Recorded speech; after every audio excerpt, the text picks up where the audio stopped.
Ladies and gentlemen, welcome to another episode of the Source Material Podcast. This is Chris Armstrong subbing in for Jesse Starcher tonight, and we're going to be covering The Amazing Spider-Man Back to Basics from Nick Spencer and Ryan Ottley. I've got a couple of webheads joining me tonight for this one. First from Resurrections and Adam Horlock and Thanos Podcast is our buddy Al Sedano. How goes it, Al? Wait, Jesse isn't here? Who are you? What? Sorry, I'm out. I should have explained. I'm done. I'm out. No, I'm good. How you doing? He'll be back soon enough. Oh, okay, then. I guess I'll stay around for now. And the third face on this Tri-Sentinel is none other than Mr. Evan Bevins. How are you, sir? I am doing good, maintaining a social distance of 6 feet from the microphone just in case. Perfect. Yeah, we don't want to transmit anything through the airwaves. So this is the Spider-Man relaunch from, I guess, technically 2018 because it was a Free Comic Book Day issue, and I'm not sure when issue 1 actually dropped, but it might have been sometime in 2018 or maybe early 2019. But before this series got going, Dan Slott had been on the book for several years, and this was kind of a relaunch, new number 1, which is something that Marvel and DC do pretty often. But this was the first new Amazing Spider-Man number 1 in a while when they brought it in. But I wanted to get your guys' pulse on some Spider-Man stuff. Are you guys big Spider-Man fans? Have you how far back do you guys go with Spider-Man? We'll start with you, Al. All right. Well, I mean, if we're talking Spider-Man in general, well, then yeah, we go pretty far back. Electric Company. That was my introduction. Watching him in the Electric Company as a little kid, and then of course Spider-Man and His Amazing Friends, and then picking up the books. I mean, I said this before in shows, but it's always accurate because there's always a bunch of everything. Before I actually started buying comics myself, I always had like a bunch I got from just random places. And I did have 1 or 2 issues of Spider-Man in there. I think one of them was like issue 119 or 120. It's him fighting the Hulk in Canada. But the first one I actually did buy would have been around... I picked up a few of the Inferno issues and then didn't pick up anything again until the Acts of Vengeance story. So starting from Acts of Vengeance, and I kind of stopped shortly before the Clone Saga and before Maximum Carnage. Before it got good. For me, I was getting bored with it at that point. I think I just dropped Amazing Spider-Man around the time that they brought his parents back. Mm-hmm. And the other ones I dropped a little while later. And I picked back up in Spidey here and there, but the JMS stuff I liked a lot. What about you, Evan? How far back do you go with Spider-Man? Well, Al pretty much stole my Spider-Man bibliography. Are you sure we haven't met before? I mean, I remember the Electric Company, the Spider-Man and His Amazing Friends, and I'm pretty sure the first time I was regularly buying Spider-Man as opposed to just random things I saw on a spinner rack or at a flea market was when he got Cosmic Powers, because that was awesome in Acts of Vengeance. Loved that. And then similar, it was off and on for a while, picking up something where it got interesting. Didn't do much with the Clone Saga. Maximum Carnage remains one of the few video games that I have mastered in my life and beaten a dozen or more times. And then Straczynski, I was on board with that all the way through One More Day. And then I followed a lot of the stuff out of curiosity through the library once my library started getting a lot of comics. And, you had some Mark Waid and Dan Slott was getting in the rotation, and I'm like, this is pretty good, but One More Day. And so then when they did Superior Spider-Man, which I know a lot of people or some people didn't care for, I was blown away by the 3 issues of Amazing Spider-Man leading into that. Mm-hmm. Loved Superior Spider-Man. Stopped buying when Peter came back because I knew Dan Slott could write a great Peter Parker. I wanted to see more Otto Octavius trying and failing to be a superhero. But eventually I followed Slott's stuff, and with Marvel Legacy, when they returned to the classic numbering, I'm like, you know what? I've stayed mad long enough. I'm going to start buying Spider-Man. And then 2 months later, they're like, hey, Dan Slott's leaving. Perfect timing. Yeah, that's usually when I get on a bandwagon, is right when it's about to go off the rails, if I can mix some metaphors there. Yeah, real quick, for me, for a lot of these books now that have been around for 60, 70, 80 years, the big ones, Batman, Superman, Wonder Woman, Spider-Man, I can't just stay on anymore because it changes too much or it doesn't change enough that I go by who's doing it and does that story seem good to me or not, and then I'll stay on it until it's not. Because it will be again eventually for what I like, but I can't stay on them forever because it's not something that's like it's not a condensed story that they're trying to do just a story, and when that story is done, it's over forever. Like Starman or Hitman. I mean, both from DC, but like those kind of titles where like they tell the story and you read that till it's over, and then it's over. Yeah, that's not the business that Marvel and DC are in, it seems like, for the most part. Yeah, so I go back and forth on all those big guys. I can't stay on them. I'm not. I mean, I understand some people do, and that's great. But like for me, I can't just be like, I'm going to read Spider-Man forever because there's going to be years I'm not going to give a damn. It's almost getting to that point with Thanos, because like there was a time when I as recently as like 3 or 4 years ago, maybe 5 years ago, where I was like, I'm going to collect all the Thanos stuff because there wasn't that much of it. There was a couple hundred issues maybe that he had appeared in for 2012, the movie Avengers, and people started realizing he was going to be in the film franchise. And then, I mean, now Thanos is everywhere, and to a point where it's almost oversaturation. I'll still read most stuff that Thanos is in, but... Well, I can see that. At least the good thing with Thanos is, though, still, even with everything else that's happened like that, I'd say a good 80% of his stuff, if not more, is at least written by the same person. Right. So it does make it a bit more consistent to read. Yeah, I remember when Jason Aaron did the Thanos Rising book a few years ago, and I kind of liked it, but it was just like, and Evan, I'm sure, has thoughts on this, but I was like, it's just not the same. Like any Thanos book that Starlin doesn't write, it just doesn't feel the same. There's a way that he writes his dialogue and everything. I still enjoy a lot of those comics, but if it's not Starlin, it's not the same Thanos to me. Well, just real quick, Starlin years ago in one of his Infinity miniseries basically established that Thanos had made some clones and they escaped. So they were running around pretending to be him. So basically, that's who fought Thor and whatnot. Yeah, yeah, and Kazar. So that was like the Doombot version. It's like, no, don't worry, it's not really Thanos. Yeah, a lot of my Thanos reading was 90s stuff, and my first real deep dive was the series that Starlin actually wrote the first 6 issues of, where Thanos was like, you know what, I don't do so well at being a villain. I'm going to be a hero now. But he was still Thanos. Yeah, he was still an arrogant jerk. I said to a friend of mine a while back, that Thanos he was evil, sure, but he was like the kind of villain you could have a beer with. And he said, yeah, now if you have a beer with him, you go to the bathroom, you come back, he's killed everyone in the bar. And you're like, what? Well, I think that's more of a taste and how they do things now. I mean, he was still pretty vicious. They just couldn't show it as much. I mean, go back to Warlock number, I think it's 9 or 10 or 11. And between him, Adam, and Gamora, they kill 25,000 people in a battle. And Pip shows up in his thing, and he basically tortures and lobotomizes him just to leave for Adam Warlock. And it was Avengers Annual 7, I think it is. So it's just, I kind of view it as from what I could see. I mean, I haven't read all of the new Thanos stuff, so maybe I could be wrong, but it kind of looks to me more like it's always been that way. They just didn't show it as much. It'd be like, what if Venom had been around, or Carnage had been around in the 60s and 70s? Yeah, there would be limits on how much he could. We would not really have seen him do that much stuff as we did in the 90s and now. You probably would have had a Carnage mobile. Exactly. They would have implied maybe, but kind of like the Joker. He did kill people back then, but it wasn't as vicious as it might be now, because now they can do that. Mm-hmm. Right. So at least that's my take on all that. Yeah, I can see that. Well, swinging back around to Spider-Man, no pun intended. That's not really a pun, but I didn't really. It seems like I don't think I'm much younger than you guys, or even younger at all. But the Electric Company, was that on PBS or? Yeah. Okay, because I never watched that. I know what it is only because people say they saw Spider-Man on there now. So was that early '80s? I guess. Yeah. Late '70s, early '80s. Very. If you look it up on YouTube, it's very '70s. Okay.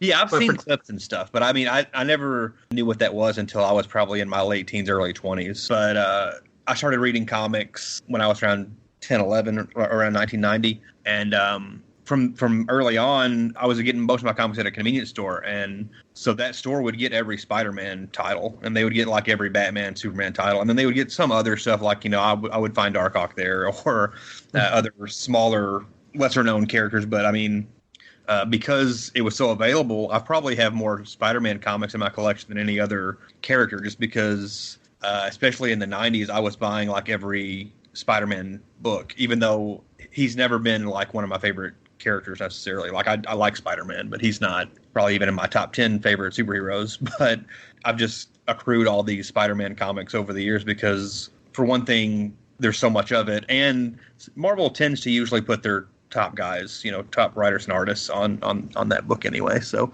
I always have an eye on Spider-Man. So yeah, Spider-Man is probably, he's still Marvel's most popular character, right? You think? Probably. Even with the Marvel movies. Iron Man might be still more the most popular. well-known. Sorry? I was going to say maybe not most popular, but I think that's something that can change. But I would say still best known.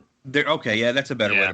More, most well known is the better way to put it. Yeah, and second probably only to Superman and Batman overall. I would think.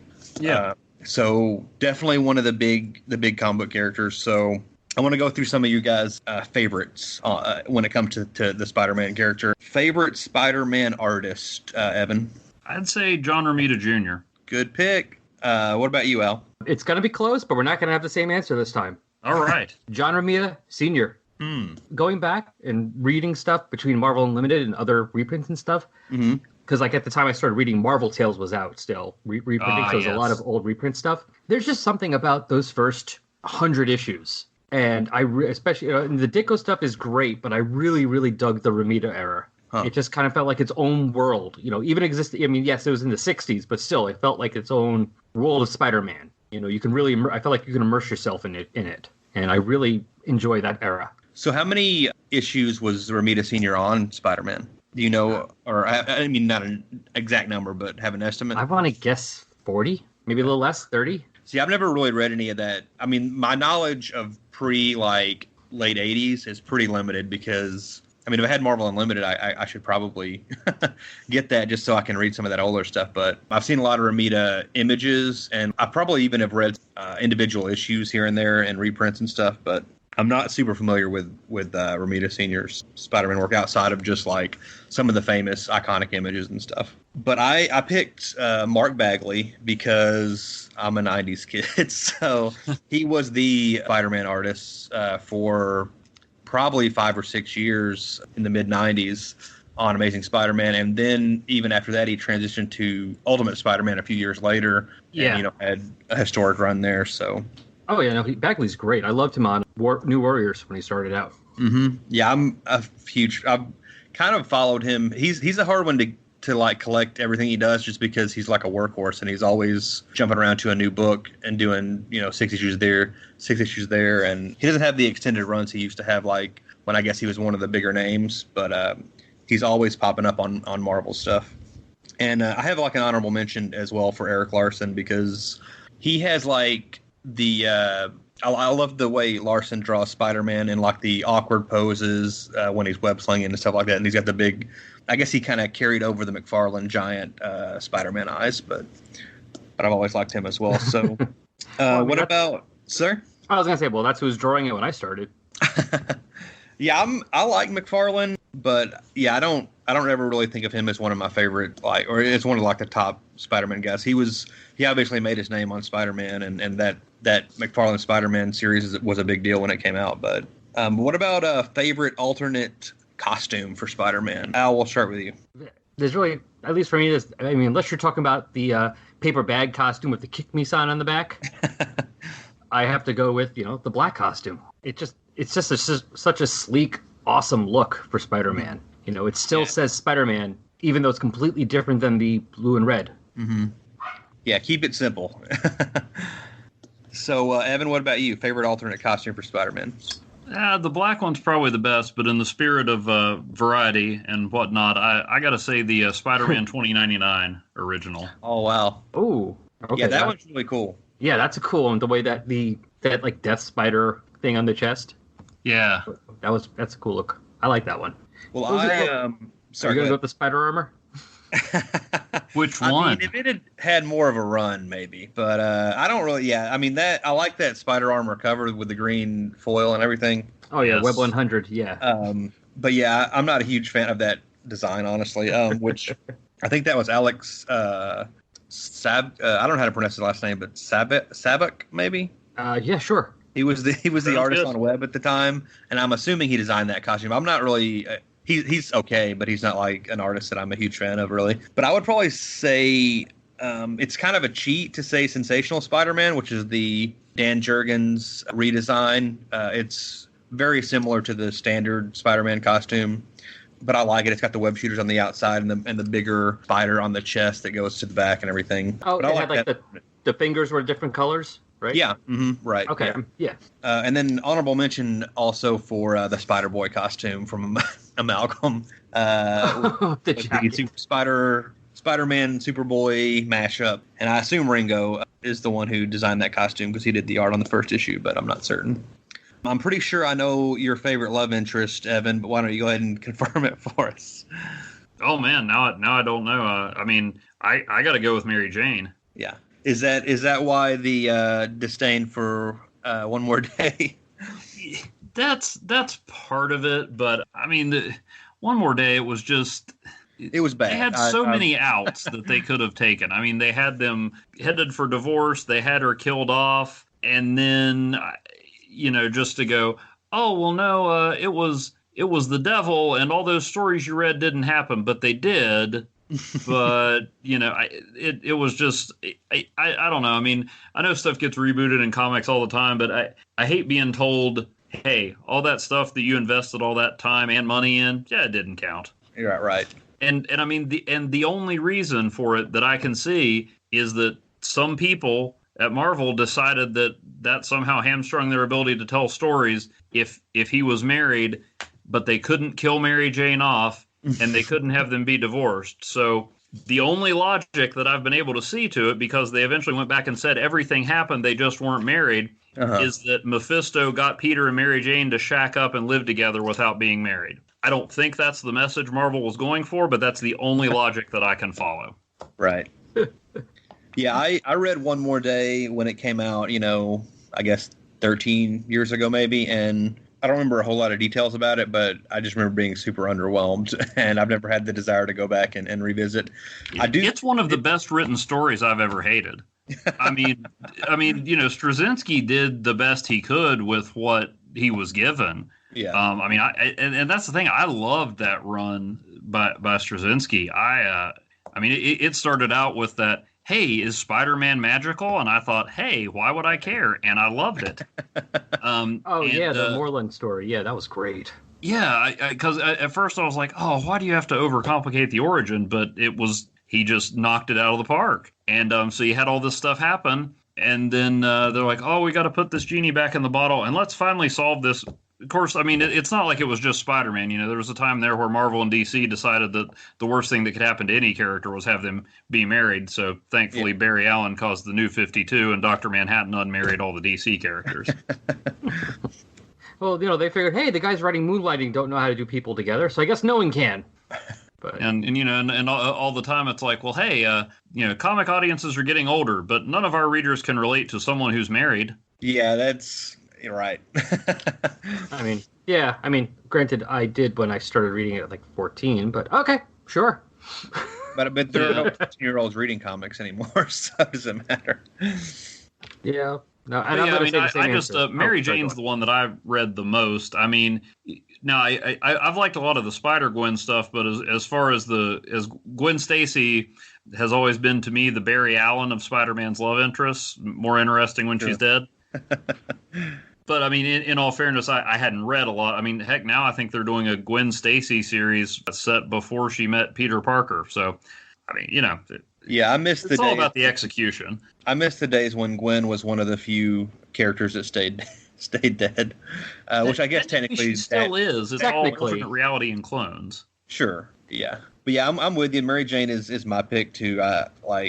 Obviously throughout the '90s when I was getting into comics, she was always Peter's wife. I did like the idea of removing her and giving the Peter Parker character a chance to explore other love interests and be a single guy and stuff like that. Like, I thought it led to some good comics and maybe it gave the writers more tools and stuff. But yeah, Mary Jane is definitely who I'm going to go with. And I'm going to give an honorable mention to Carly Cooper, who was briefly a girlfriend, I guess, during the Dan Slott run. I don't know if you guys are familiar with her or not, but yeah.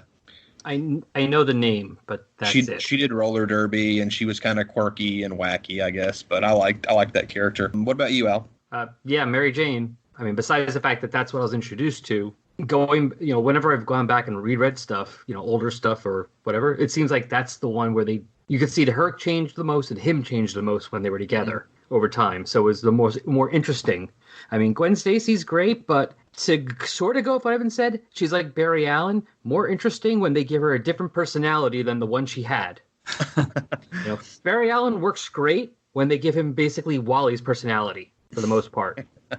And then Barry's great, but Barry wasn't the most interesting of people. Gwen back in the day was just written as the girl. She really wasn't the most interesting one. Even back then, Mary Jane was way more interesting. Yeah. So the fact, now of course now they're trying to get, between Spider-Gwen, which is obviously doing a different character, so that's fine. It's technically different. And going back now, obviously they're trying to retcon it to give her a different personality than the one that was shown, and that's fine.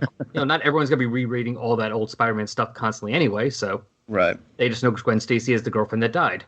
So they can give her something different, but going with what I've read already, I definitely prefer Mary Jane. All right. What about, do you have a specific Spider-Man story that you would say is your favorite? Whether it be like just a one-issue story or like a 6-parter or even like a year-long thing or whatever you think. Favorite Spider-Man story, Al?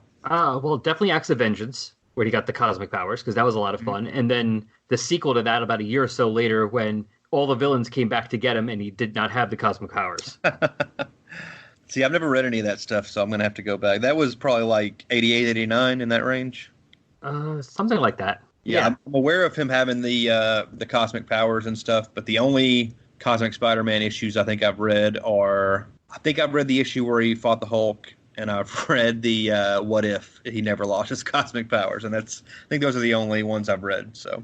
Oh, yeah, he punches the Hulk into orbit. That was great. Yeah. Evan, you got a favorite Spider-Man story? Several. I'd like to answer this in 5 parts. No, I mean, single issue, it's probably some of the stuff that Paul Jenkins did along the same time as the Straczynski run. Oh, that little kid where he imagines meeting Spider-Man? Yes. That was really... Oh, that's right. Thank you for reminding me of that. That was a good issue. That's the comic that I want to pull out when... and I used to think this, too, when they would want to cast somebody of a different ethnicity as a character, and I'd say, oh, no, you can't do that. Daredevil's white. There's this phenomenal story that Paul Jenkins did that's just about this little African-American kid and just all this horrible stuff that's happening to him. And then he meets Spider-Man, and Spider-Man takes off his mask, and Spider-Man's black too. Mm-hmm. And Paul Jenkins is British, and he said, for him growing up, he just always assumed Spider-Man had a British accent because he did. And so it was just this fantastic story, and he did a lot of these great one-issue stories. There was one where this private investigator decided that he was going to finance his retirement by finding out who Spider-Man is. And it goes through all this stuff, and it's all setting up, okay, the Daily Bugle connections, where he lives and everything. You're like, oh my gosh, he's really figuring out who Spider-Man is. And the last page is him going up to J. Jonah Jameson and saying, hey, I know you're Spider-Man, and if you don't give me $1 million, I'm going to tell the world. I forgot. Oh, you know what? I love that Paul Jenkins run. It kind of... Didn't Humberto Ramos do a lot of the artwork for that? Yeah. I kind of blanked on that. I think you reminded me about that run because while Straczynski was doing this big epic story, he was just doing these amazing one-shot stories. Mm-hmm. And it reminded me, there's one other one I really liked. It was from a different series though. I don't know who wrote it. It was from the Tangled Web series. The Kingpin issue. Yeah, the one about that one guy who worked for the Kingpin and the thing failed because of Spider-Man, and he had to basically put all his affairs in order because he was going to get killed. Oh, I didn't read that one. That's a really good issue. I can't remember. I want to say Eduardo Rizzo was the artist. Who wrote 100 Bullets? I think it was that same creator. Brian Azzarello. That would make sense because that seems like very much like a 100 Bullets type story. But he was working for the Kingpin, and this plan he had failed because of Spider-Man, and he had to face his punishment. And he went to it like a man. He said, I knew what I was in for. He said, if I run, they go after my family. He's like, Kingpin promised to take care of his family no matter what. And then Kingpin basically strangles him.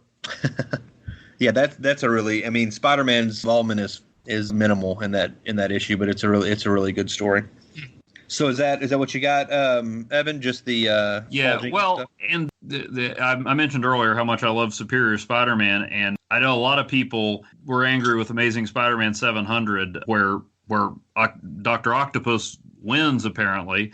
So everybody said, "I can't believe you made Peter Parker lose," but it was the idea that Peter was in Dr. Octopus's body and he was dying, and he, basically through comic book magic flooded Dr. Octopus with all these memories, and with great power comes great responsibility ethos, and even beaten and dying, Peter Parker was so much of a hero that he turned Otto Octavius onto the path of a hero. It was a rocky road that ended in disaster, but that's the kind of hero that Peter Parker was. Even defeated, he changed a guy's life for the better. So yeah, that's all for me. Yeah, I'm a big fan of the Superior Spider-Man run too.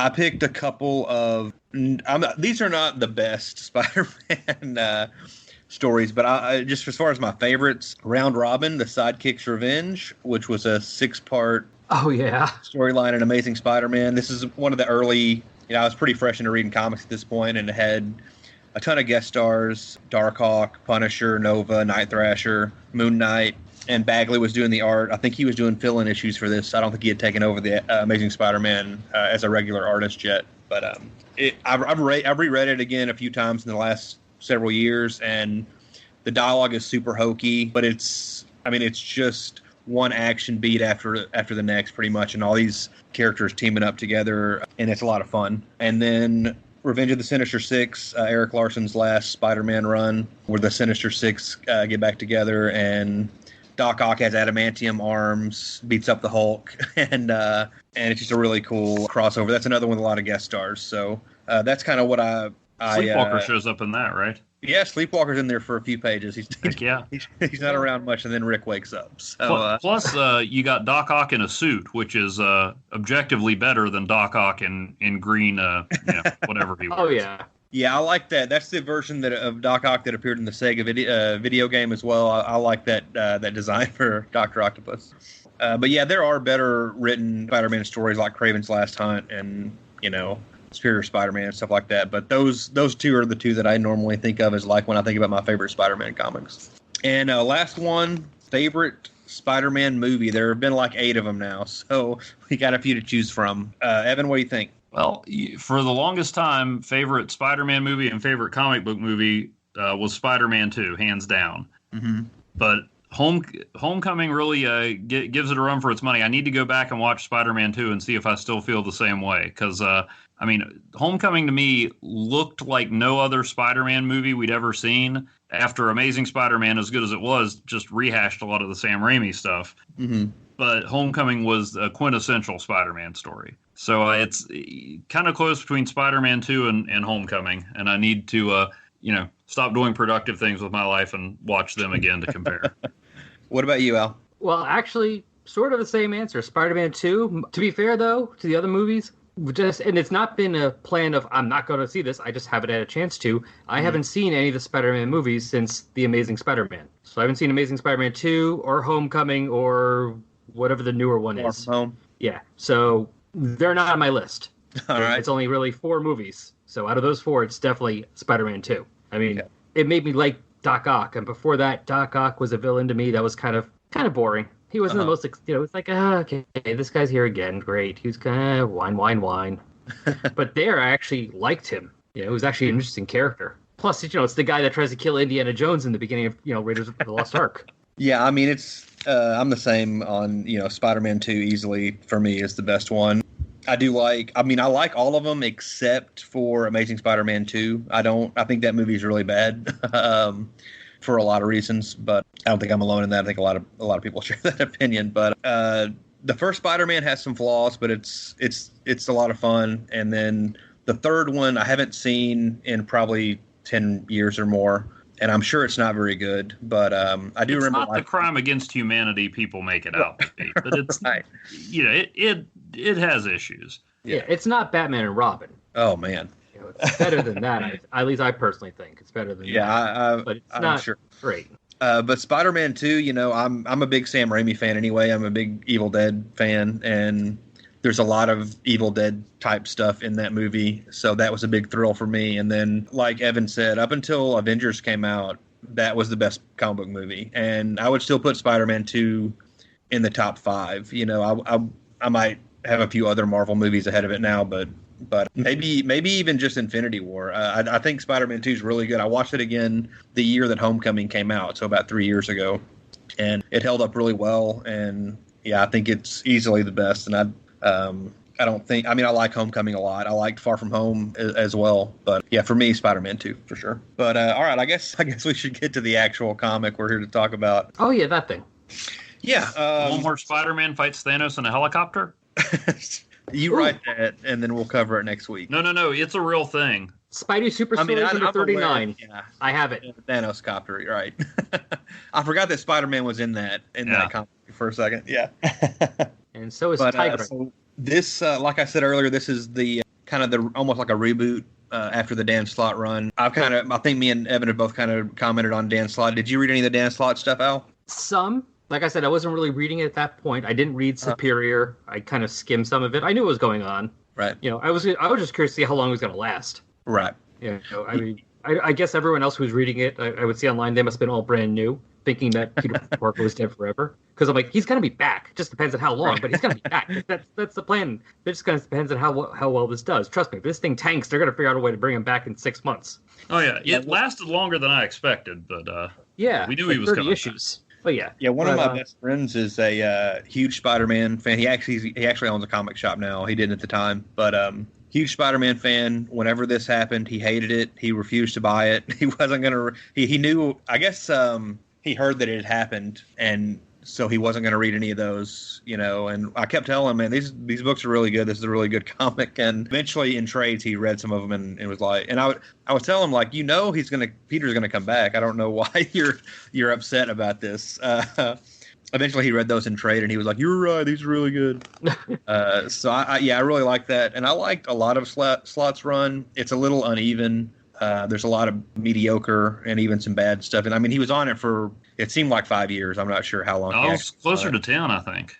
Well, I mean, if you include like the Brand New Day stuff. Yeah. But because at first there were like rotating writers and stuff. Yeah, it was like Mark Waid and Bob Gale. Right. Oh, yeah. But when it was just for a good stretch, it was he was the only writer. You know, he took over at one point as the main guy and was on it forever. So yeah, there's always going to be bad stuff in there. But overall, I thought he was really good for Spider-Man. I liked a lot of that stuff. The majority of it, really.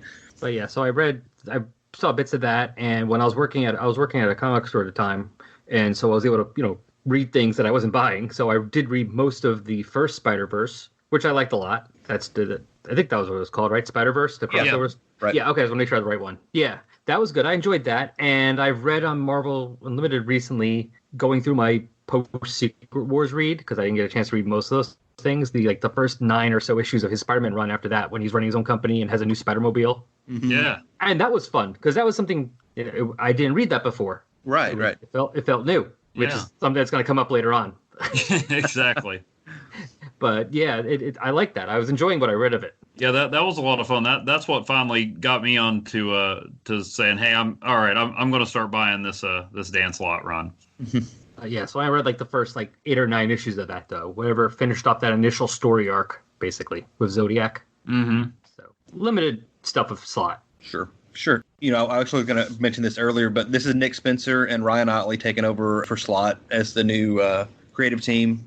Slott, obviously, he wasn't the artist. He had a lot of different artists during his run, but Spencer and Ottley taking over with this first arc on Amazing Spider-Man. I've never been a huge Nick Spencer fan up till about this point. He was always like a guy, it seemed like they would throw him and Bendis on a book or him and Hickman on a book. And it's like, oh, so you're throwing Hickman's name on there to get people to buy it, but really Spencer's writing. It was kind of the impression I always got.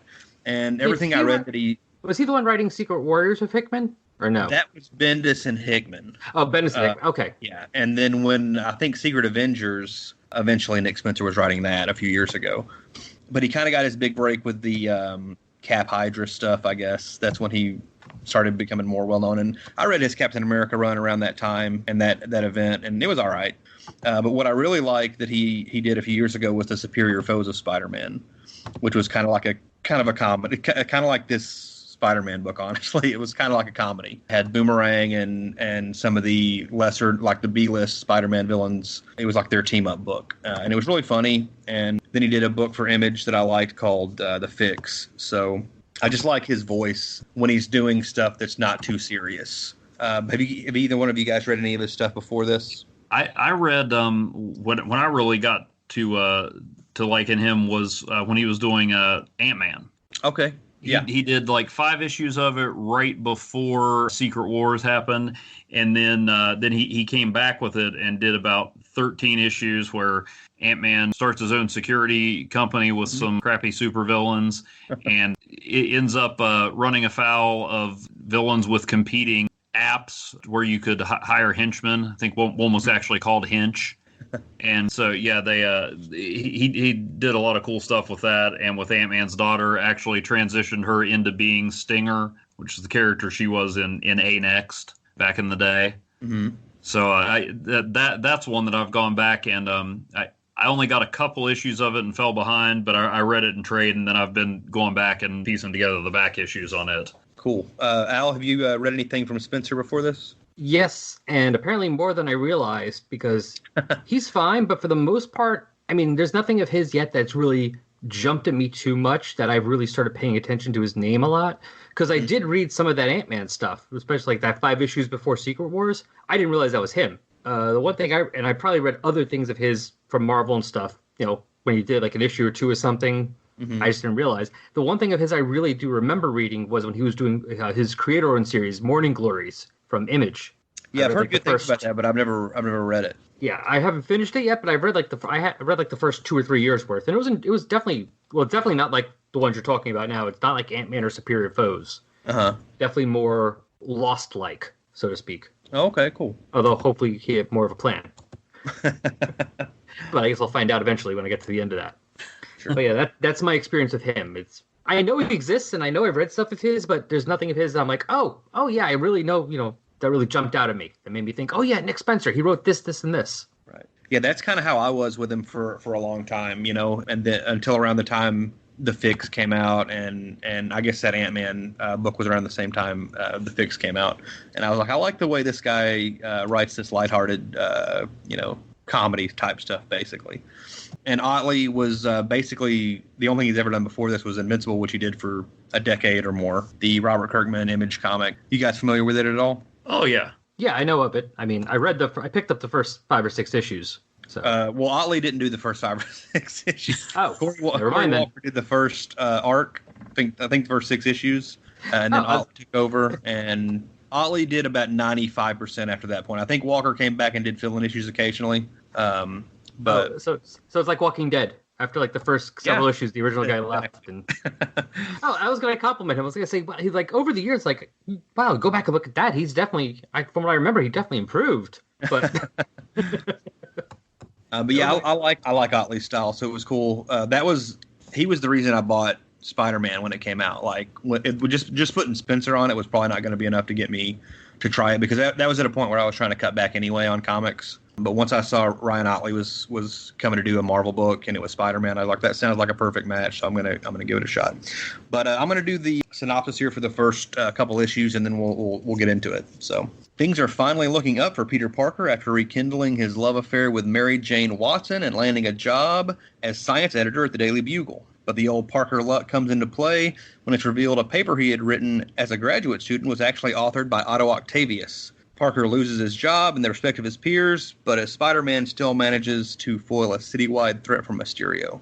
Despite the fallout from his apparent plagiarism, Peter is given a chance to prove himself by Dr. Kirk Connors, a.k.a. the Lizard, who is heading an accelerated program for the best young minds in the country. On his first day with the program, Connors reveals they have access to the Isotope Genome Accelerator, the device that originally led to Spider-Man receiving his powers. While there, the mercenaries Taskmaster and Black Ant attack, and during the scuffle, it is revealed that Peter and Spider-Man have been split into 2 separate entities.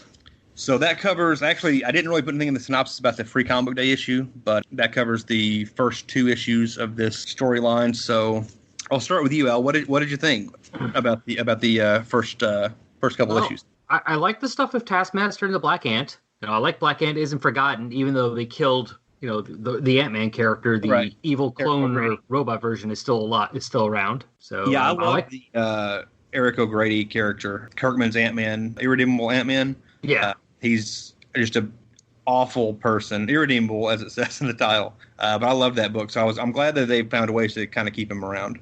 Yeah, or a version of him at least. Right. The robot clone or whatever it was. But yeah, I like that stuff. I like the stuff with Mary Jane. That was done pretty good. I like what they were doing with Kirk Connors. That was fun. Yeah. Yeah, I'm tired of, the Parker look. I don't know. Maybe I got to go back and I haven't gone back and reread everything over again to be prepared for this. But maybe I'm wrong. But I can remember the old Parker look being like, he can't win for losing, or something would happen. It would not work out fully. But nowadays, it seems like the Parker look is, you're a loser.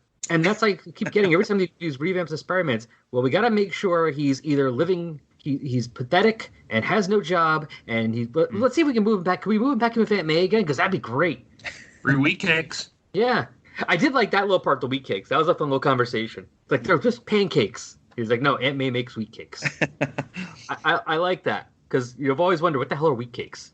But I want to find out more about Nothing Can Stop the Juggernoodle. And that was fun, too. There were some fun bits. But I'm tired of the whole... Coming back, that's why I didn't say anything before about Brand New Day, because I was going to kind of mention it here. It kind of felt to me like Brand New Day, where it's like, we got to make him as much of a loser as possible. Mm-hmm. And I don't mind leaving a bit of a hard luck character, but I'm tired of him being this pathetic loser. And that seems like what everyone wants to write. Spider-Man is a pathetic loser.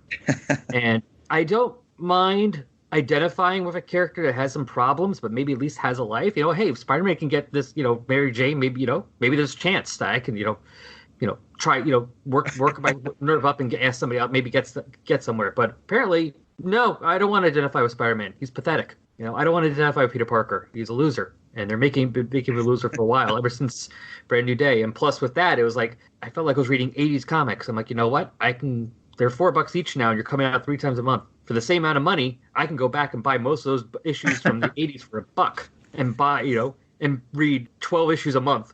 Preach on. And they're the same story. It's the same stuff you're doing anyway, so what's the difference? Mm-hmm. So, yeah, it's kind of how I feel about this story. It was okay, but... Yeah, don't mince words. But loser. And also, when did the machine that irradiated Spider become magical? I'm going to make people into 2 device. I mean, that seems like a really... They just reversed the polarity of the neutron flow. Yeah, it seems like a really interesting second side effect of this machine that you think would have been noticed at one point. I mean, what is it? Was it turned off since Amazing Fantasy 15? Like they've never used it before. No one's ever. Yeah, I don't know what its initial purpose was either. Yeah, it just seemed like a magical device to do this thing.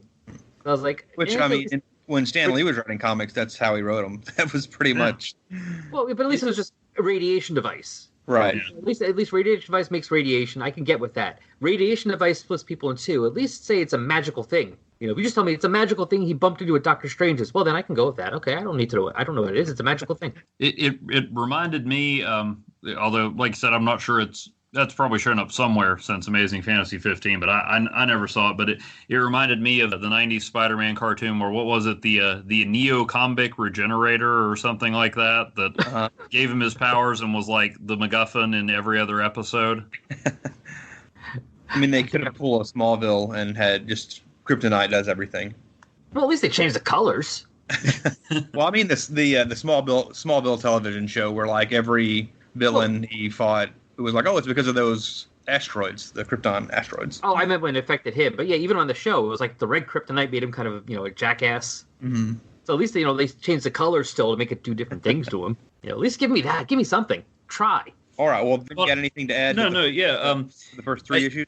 Yeah, the Free Comic Book Day issue, I thought did a good job of kind of, telling you what the status quo was, even though I totally agree with Al. It's pretty much the status quo we've had for the better part of the time we've had Spider-Man. I mean, I get they were doing some of this even before Slott wrapped up his run where he, collapsed Parker Industries and threw Peter back into a hard luck situation. But even then, he kind of moved it forward a little bit because he was the science editor at the Bugle, so he was back at the Bugle. but he had moved forward. You know, I mean, I don't think he was ever intended to be the new Tony Stark for the long term. People would write in. I would see letters and people talking online where they would say, "Oh man, Peter Parker has no business running his own company," and Dan Slott would say, sounds like it'd be an interesting story if he's in over his head, huh? So I know that was never meant to be the long term, but it just seemed like with this, they kept going out of their way to just keep dragging him back down. And it's like, I get that you want that classic Spider-Man vibe and that, you know, things have to kind of bounce back to normal a little bit, but it just seemed like they kept dragging him down, and then, oh, you plagiarized, this is horrible, and you know, Peter says, well, you know, I did take credit for that. And I'm like, okay, well, there's your logic. But then suddenly but hey, you can come be in this genius class now. And I don't know, it just didn't quite fit together for me. I mean, I'd be hard-pressed to say, well, here's something in these first 3 issues that I just thought was terrible. But I don't know, it just never quite came together. I don't know if it's because I just enjoyed Slott's run so much or that it just, you know, felt like they were rehashing. And I mean, and there's a difference between rehashing and then, you know, connecting to what's come before. I mean, I thought they did a great job bringing in some of the old villains and connecting to some of the Spider-Man lore and history. But I don't know. It just didn't come together for me. Mm. Yeah, I did like the new Electro. I don't know when that she started appearing, but I'm fine with the new Electro. New Electro was cool. Yeah, she's been around a little while. Now, the thing with Kirk Connors, you reminded me of that. So apparently, I didn't realize that they retconned everyone from knowing his identity again. Because I did like when Aunt May knew it. And I kind of assumed at first when Kirk Connors invited him to be in the class and he said, you know, that was why, that Kirk Connors knew. That would actually be one of the few people that would think makes sense to know over the years. I'm not saying he definitely should know, but that kind of made sense. Like, oh, that's why he was trying to help him out. Now, then since he doesn't know, I'm like, maybe I missed it. I guess I don't remember. I didn't realize they had such a great relationship that Kirk Connors wanted to stick his neck out for Peter Parker. Has Kurt known that he was Spider-Man in the past? I don't know. I can't remember. I just assumed at this point. Everybody unknew it after One More Day, which that was just like a throw-in thing where Mary Jane said, oh, by the way, if we do this, you make everybody forget he's Spider-Man. Mm-hmm. So they've kind of played with that somewhat as to whether as to how exactly that happened. Because when they went back and did One Moment in Time and explained it, it was the timeline that Mephisto rewrote or whatever. It was a combined effort of Doctor Strange and Iron Man that made everybody forget he was Spider-Man. Right. Yeah, I don't remember if who all knew before. I want to say Aunt May has known since then, but maybe I'm just thinking about those older issues. Yeah, well, obviously she doesn't now, because he could have just told her it wasn't me, it was Doc Ock. Right. You know, instead he has to. And I'm not saying everyone needs to know his identity, but I don't need. And I understand Spider-Man should have a secret identity. I don't want everyone knowing it. I'm fine with a few people though, because otherwise you get such Silver Age antics of, oh my God, must protect the identity no matter what. You know, like it's the most important thing in the world. Like the world can die, but no one knows my identity. That's the important thing. Yeah, I like the angle that nobody knew who he was after One More Day, and then maybe like 2 years later or less, even he told all the Avengers who he was. Yeah, I remember thinking like, what was the point of them? So yeah, I kind of prefer it when he only has like a few close personal friends who knows who he is, his secret identity and whatnot. But it fluctuates with everything else in comics. Yeah, I mean, I remember. Actually, remind me. I remember the issue where Johnny Storm finds out again who he is, and it's because Johnny was pissed off at him for making him forget because they're friends. So like, I'm good with like, you know, Johnny Storm knows, Aunt May knows, Mary Jane knows, maybe one or two other people. We don't need doesn't need to be extensive, but you know. Let me. I didn't mention it in the synopsis, but one of the things that I really liked about this status quo change, which doesn't really come into play much in this issue except for one plot point, is them throwing Boomerang in as his third roommate, which Boomerang was one of the main characters in the Superior Foes book, so Spencer was familiar with him already. And I was thinking back that he had more to do in this first arc than he actually ends up doing, so he becomes a bigger player as the series goes along. But I really like that angle, and I like where it goes eventually, although we don't see it much in this storyline. But if you guys don't have anything else from the first three, I'm going to do the synopsis for the last 3 issues. Sounds good. While Peter tries to enjoy life without the pressure of superheroics, he soon discovers it's not just his powers that are missing. While Peter seems to have lost his scientific acumen, Spidey is acting without great responsibility. Following several reckless Spider-Man battles in which he utilizes a commandeered Tri-Sentinel, Parker confronts him to no avail. Meanwhile, it is revealed that Mendel Strom was behind the Tri-Sentinel's reemergence, and with an assist from a mysterious figure, now has several Tri-Sentinels at his command. Peter recruits his new roommate Boomerang to steal the isotope genome accelerator just in time to merge he and Spider-Man back into one entity, preventing their certain gradual degradation and deaths. Once whole again, Spider-Man makes quick work of the Tri-Sentinels and Mendel Strom, but is left with an uneasy feeling that his troubles are only beginning. So, anything specific from the second arc, Al, or did you kind of sum it up with your first? Oh, I mean, for the most part, because that continues, it's the same arc, same storyline. Right. So yeah, a lot of the stuff. But I mean, there are things I liked here. I did like some of the characterization stuff they did with the way they split them, and it wasn't just straight up Peter Parker, Spider-Man. Like Spider-Man had also the scientific stuff, so that was kind of interesting. There was some cool stuff. I did like the stuff with Boomerang, and that's the kind of hard luck stuff I'm fine with. I actually have a decent job, and I can actually get a somewhat decent place in New York. Gotta have a roommate, but it's New York, and I'm stuck with a supervillain. That's Parker luck. That I'm fine with. That's Parker luck. That makes sense to me, at least. Right. So I was fine with the Boomerang stuff. That was cool. Even using him. I can't believe how lax the security is around this really expensive thing.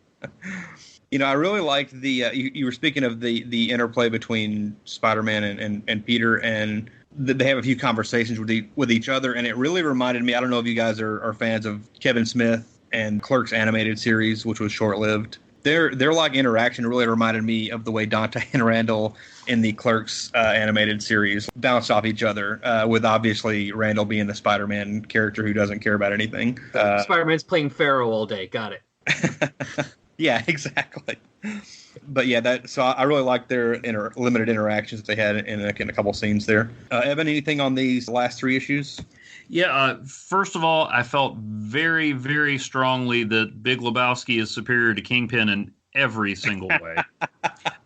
That probably provoked the strongest reaction from me. Al and I both mentioned Cosmic Spider-Man from Acts of Vengeance, so it was nice to see the Tri-Sentinel back. They did a lot of good deep cuts with Spidey's Rogues Gallery, like Man Mountain Marco. You don't see him much anymore. The Looter, he's one that when I was reading Essential Spider-Man back with some of the early adventures, he was one of those that I was like, oh, I've never heard of this guy. He's kind of weird. And so it's neat to see them bring him back. I hope at some point they work in the Hypno Hustler. We don't get to see him a lot these days. So that was good. The idea of how Peter and Spider-Man split is definitely kind of a reach, but the concept, the idea of we've all heard it said so much, even people who've never read the comics but saw the movies, with great power comes great responsibility. So the idea of great power versus great responsibility, I thought was a cool concept that actually they could have maybe played out a little longer than this. They actually did have an issue. Before I read this storyline, I was aware that it was going on because they had an issue of Squirrel Girl. And every time I'm on source material, I mention Squirrel Girl as often as possible. But where Squirrel Girl teamed up with Spider-Man and Peter Parker. Kind of to wrap mine up, I couldn't go through here and tell you, hey, this is what's wrong with this story. I think it hit all the beats I want from a Spider-Man story, more or less. I mean, yeah, I'm with you, Al. There's hard luck, and then there's just piling on. But I mean, this had a lot of the characteristics I like from Spider-Man with the humor, the bad luck. I love and I don't say this in a disparaging way, the sitcom-y setup of him having a supervillain as a roommate. I like what they did with that, but I don't know. I just it did. The parts didn't come together in a whole that I really, really liked. I can't point to anything negative about it. I think maybe it's just because I enjoyed Slot's run and the gravitas that had, even though it was a ton of fun. And this one just didn't hit that sweet spot for me. But overall, I mean, it's not a bad read. Yeah. Yeah, no, it wasn't horrible, but I mean, I said what my issues with it were. I'll say this: I'm not going to race to read the rest of the series. I mean, I might read it later on. We'll see. Mm-hmm. But I mean, based on the parts I did like enough, I am more intrigued to go check out Spencer's Superior Foes series. Yeah. So I mean, Yeah, that's definitely one that's on my I need to read that one list. so, Yeah, I think it's it's a not 12 horrible. issue series, maybe. Yeah, I know there's like one or two. It had like one or two runs. I forget how many it had because they like to restart things. Yeah. But I mean, it wasn't so. He wasn't bad overall. He did some good stuff. I like the stuff he did with what he did with Mary Jane. With the relationship. Mm-hmm. There was some decent things there. Some good things there. But yeah, overall, it just didn't come through. And because of the loser stuff or the piling on, whatever you want to call it, for me already having an issue, then like maybe I would have been more accepting of the magical scientific device. If that was the only thing, I'm like, oh come on. But I'm already at like 3. Oh come on. By the time we get to that, Yeah. so it's just one more thing adding onto the pile. And then there's the Craven subplot, which is totally my personal issue because Squirrel Girl mentioned number 2. Ryan North that wrote Squirrel Girl ruined Craven for me, written by anybody else, because he made Craven this kind of noble guy that was trying to be good, and and nobody else picked up on that. Yeah, well, they like to do that. I mean, go read 90s Sandman, or Right. or if you remember the Get Craven miniseries. I've heard of it, never read it though. Yeah, it was a similar thing with Craven's son. Yeah. And I was apparently never they just made him Craven crazy later on. to read that. Oh. That hurt, like physically. I'm sorry. That was bad. But yeah, the Craven stuff, there are a couple of pages pop up at the beginning of, I think, issues 3 and 4, just one page of, hunters in Africa or whatever. In the first issue, there's like a backup story from Beto Ramos did the art on for a Mysterio story. And these are kind of things that he weaved in this early issues. The stuff with Boomerang and Electro and Taskmaster and Black Ant. He kind of plants these seeds in this first arc that kind of come to fruition throughout the first 25, 30 issues, which I appreciate more going back and read it because, I haven't read these issues since, initially they came out. And I'd kind of forgotten some of this stuff. Occasionally, I'll get with some of my friends that read regular monthly comics, and we'll talk about what our favorite books are, and whatnot. I usually mention Amazing Spider-Man, and they both are like, it's all right. And I would be like, what's wrong with these guys? And now I'm hearing it from you guys too, so I guess I'm the odd man out. Hey, everyone likes something. Yeah, exactly. You're the one buying it, so hopefully you're liking it. Right. Yeah, but there's different tastes. I mean, Chris, there are people out there that don't like Darkhawk. I can't imagine that, but I don't think they just haven't read it yet. That's the answer there. But so I mean, there's people like different things. There's even people who don't like Sleepwalker. What? It's crazy. I'm not sure that's true either. That's a vicious rumor. It is a lie. But yeah, this is not my favorite arc of these of this Spider-Man run. I feel like it gets stronger as it goes, but all the things that I really like about it are in this early issue, which is Ottley. I think he got a chance to draw a lot of Marvel characters in these big battles in the first issue, which was cool to see because I've only ever seen him do like his own stuff in Invincible. But what really draws me to this book is Spencer's dialogue, the jokiness, which is hard to point out on my favorite spots because it's every page. There's 3 or 4 one-liners or quips or whatever. I really dug the Spider-Man face painted on the Tri-Sentinel, which I assume is probably an Ottley thing. Maybe Spencer. That was fun. Yeah, but yeah, I just think it's a fun book, and the stuff with the generator, splitting them into 2 people, that is nonsense and it's silly. But I think that fits with the tone of what he's going for in this book. And honestly, it is a lot of back to the status quo, which in this case, because I think that it's well written, it works for me because it feels like the Spider-Man comics I grew up reading. He's back with Mary Jane. He's always been a smart aleck, throwing out jokes and stuff. But it's rare that I actually think he's written in a way that is funny. And Spencer works for me. His sense of humor really works for me. So I really like the book. But hey, different strokes for different folks and whatnot. But you reminded me. I was remiss. Ottley is good though. I like the art. I was focusing too much on the writing. I wasn't. To be fair, it's a comic. There's both. And I'm skimming through it. I'm skimming through issue 2 right now, and it's page 9 of the story. There's this panel he does of the lizard turning into Kirk Connors. The morphing back, yeah. Yeah, that's it's really cool looking. It almost looks like it's stretching. Mm-hmm. From one into the other. It's pretty. That's pretty cool. So the art's good. I like Otley's art in it. He's definitely good. He definitely has good way of doing it. So I have no problem with that. And I will say this: I like Spencer with the way he did it with the tying in that thing with the jungle, like the first page of like each issue, making it seem like it's part of this story, but it's going into another story. So that was good job there. Like that's impressive. He made it part of this story, but it's still a different. It's still not part of it. It's still a different story coming up. Right. The Craven stuff. Yeah. So. And it seems like that was stuff that you saw a lot in older style comics. It doesn't seem like you see that as much anymore, of like writers planting seeds for stuff that's going to come to fruition later. And I think a lot of that is that writers aren't on books for more than 12 issues a lot of times, or less. So, but anyway, we'll wrap up. You guys got any final thoughts, or you said what you got to say? I mean, I'm still curious to see where it goes. I mean, I was we didn't talk a lot about the devil or whoever that dude is, right. Tempting Spider-Man's foes. I'm curious to see what happens with that. I did go ahead and read the next volume a while back, and so I'm curious. I mean, like I said, I didn't dislike it. I felt like I should have liked it a little more, and I don't know. Yeah, I think I kind of did my final thought a minute ago. Sure. Although I will say this, I am kind of interested actually in reading that next issue, at least the one with Boomerang and Peter and Mary Jane on the couch together watching TV. I am kind of intrigued by that, so I might go to that much. I don't know how soon I'll read the rest of the series, but I'll probably at least check out Superior Foes, at least based on the parts I liked. So and Ant-Man, if you didn't read all that Ant-Man run, I really enjoyed it.